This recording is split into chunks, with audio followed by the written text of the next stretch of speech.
Are you looking for an absolutely disgusting one-shot to gross your players out with this Halloween? Well, stay tuned because I may have just the one. Hey folks, I'm William, this is Runeforged, welcome to the channel.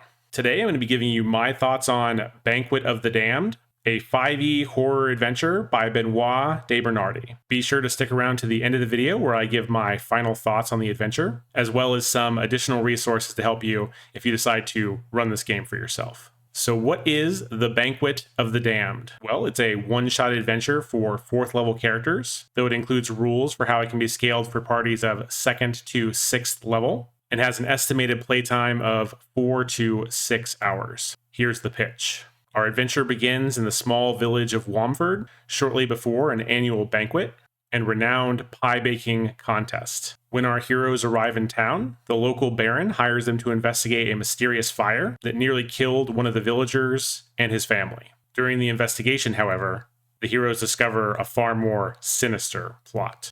Can our heroes solve the mystery before it's too late? Or will the upcoming banquet only be a feast for the crows? All right, that's your teaser for Banquet of the Damned. If you think you might want to be a player in this adventure, please stop the video now and send it to your GM. But before you go, I do plan on doing many more videos like this in the future, so please consider liking and subscribing to the channel if you don't want to miss out on those. Okay, so final warning, we are now officially entering hard spoiler territory. Here we go. As it turns out, the fire itself is a little bit of a misdirect, though in the course of the investigation, the characters discover that the true source of the village's issues is a Gulibus, which is a demon of gluttony. If the characters are not able to figure this out in time, many of the villagers will be slain during the banquet, as the Gulibus, acting through one of the villagers which it has coerced, has cursed all of the pies prior to the banquet. The consumption of these cursed pies results in the creation of several vomit spawn, which the heroes must defeat. At this point, if the characters have not already figured out what's responsible, the local priestess will inform them that she believes a Gulibus is involved and suggests that an exorcism be done on one of the cursed villagers. And if the exorcism is completed successfully, the party will learn of the demon's location, but not before having to defeat 2 giant fiendish maggots, which are regurgitated by the exorcised villager. From there, the heroes must journey to the demon's lair, a small hunting cottage nestled in the nearby foothills. However, on the way there, they're ambushed by a group of diseased hunters who have also fallen under the demon's sway. Finally, after dealing with the hunters, our heroes must face the Gulibus itself.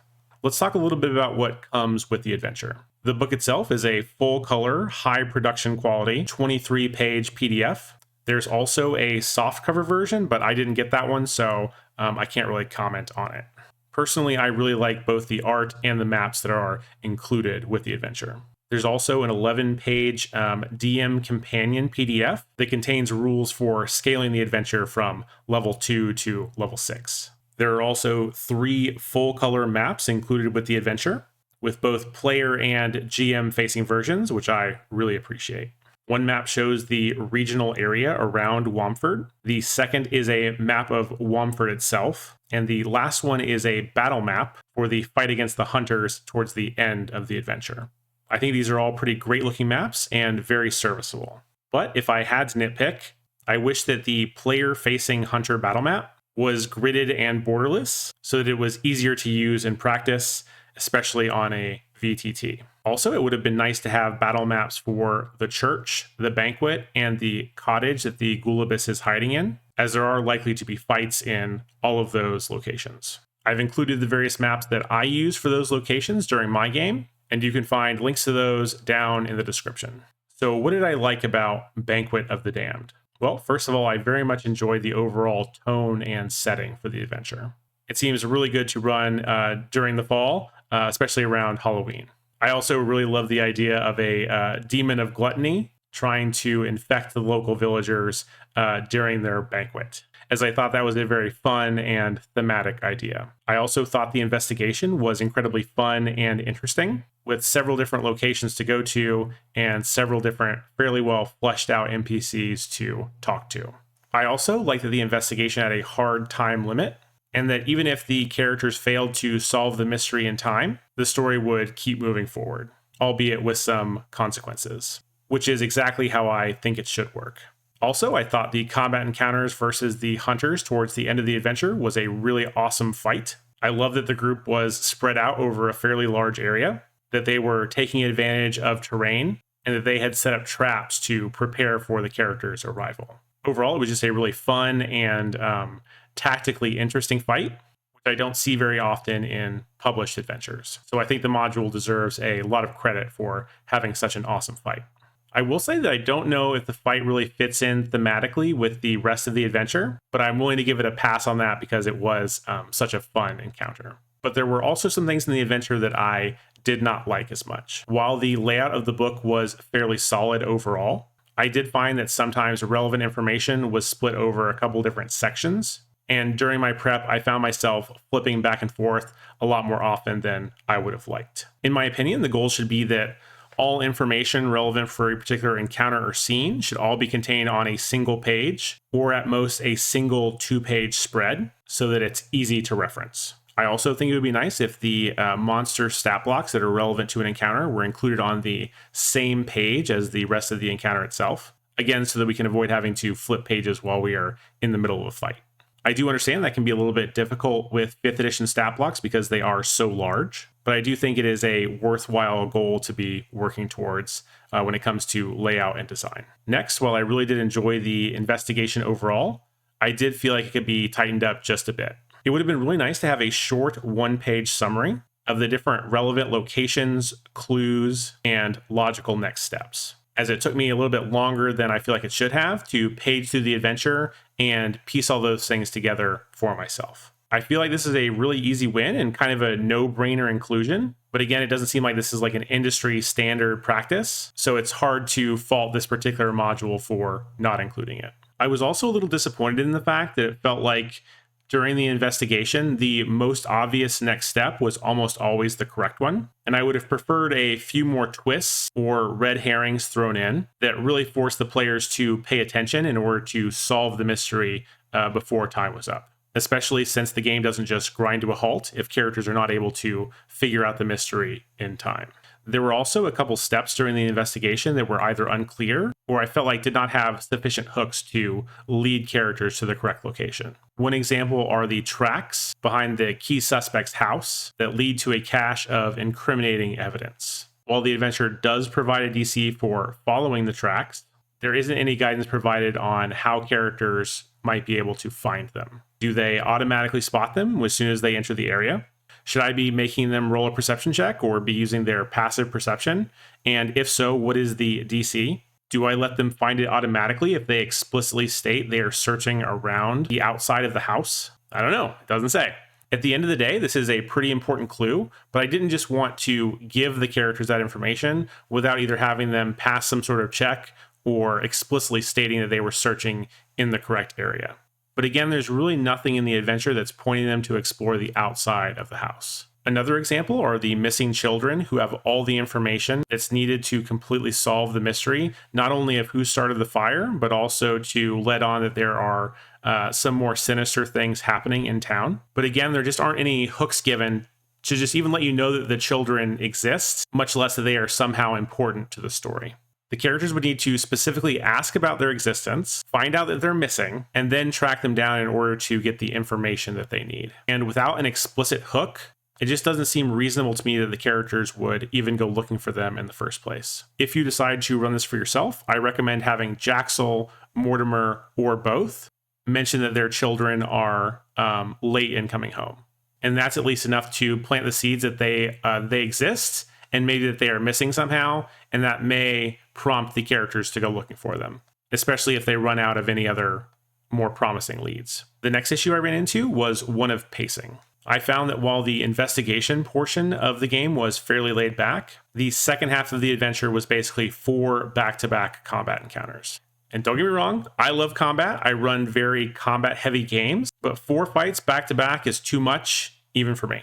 Also, there's a very high chance that you're going to get the same 2 fiendish maggot encounter back-to-back, which just feels a little bit unnecessary. Personally, I would prefer fewer but more challenging and interesting combat encounters, which leads us to the next and, in my opinion, biggest issue with the adventure. With the exception of the combat encounter versus the hunters, which I really enjoyed, the rest of the combat encounters in this adventure are fairly bland. The monsters don't really seem to have any fun abilities or weaknesses or use any sort of tactics, and the encounters don't seem to take place in locations that have any real impact on the fight, at least that is mentioned in the adventure. Nor is there any mention of special or secondary objectives during the fights, like saving the villagers during the banquet or helping the priestess to perform the exorcism, which both could have been very interesting combat-related complications. It's all just very tank and spank and not very exciting from a tactical perspective.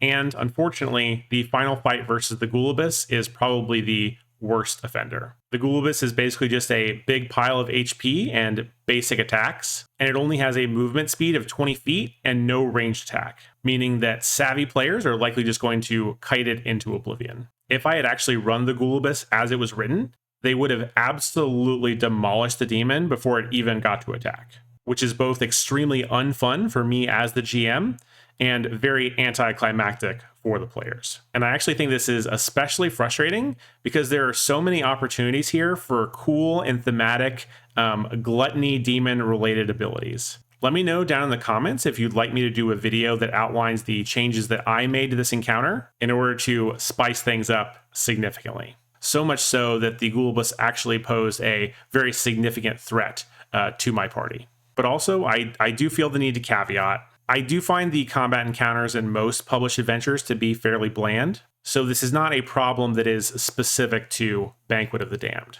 I think I've just been spoiled a little bit by Dragonbane's like monster attack tables and also like MCDM's action-oriented monster design. And I think it's really hard to go back to a standard 5th edition monster after you've been exposed to those much more exciting monster designs. Okay, so what are my overall thoughts on Banquet of the Damned?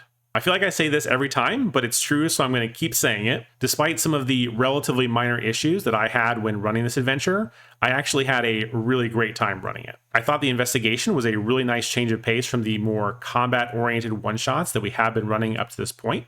And I also very much enjoy the overall tone and setting for the adventure, especially the contrast of the fun, like, harvest festival setting at the beginning, contrasted with like the demon spawned nightmare scenario that you see towards the end of the adventure.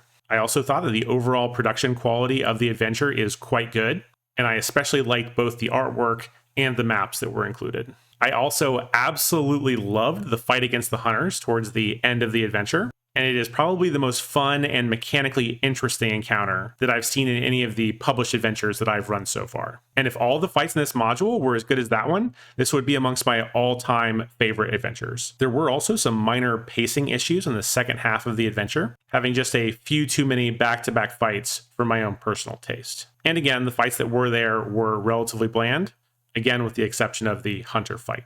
But if a module is going to have any issues, I would much rather them be combat-oriented issues because I find those to be the easiest ones to fix. Overall, I'd say if you like the tone, setting, and themes of the adventure, and you want a little bit of investigation to go with your combat, and are either okay with or willing to spice up the combat encounters that are provided, your table might really enjoy this adventure. So if you are wanting to pick up Banquet of the Damned for yourself, you'll find a link to do that down in the description. If you decide to make a purchase after clicking on that link, it also helps to support the channel at no additional cost to you. And if you decide to do that, just know that I very much appreciate your support. Also, down in the description, you'll find some additional resources to help you run this adventure for yourself if you are so inclined. Mostly, these are links to various different art assets and maps that I used during my own session, including an awesome map of the Hunter's Cottage where you fight the Ghoulibus at the end of the adventure. I want to give a quick shout out to TheMask on Inkarnate for making the base version of that map and sharing it so that I could make small tweaks to make it work for this module. And finally, if you want the rundown on even more awesome Halloween one-shots, please check out this next video, which showcases 10 awesome Halloween adventures that you can run for your group this Halloween. Thank you so much for watching and have a wonderful day. Bye.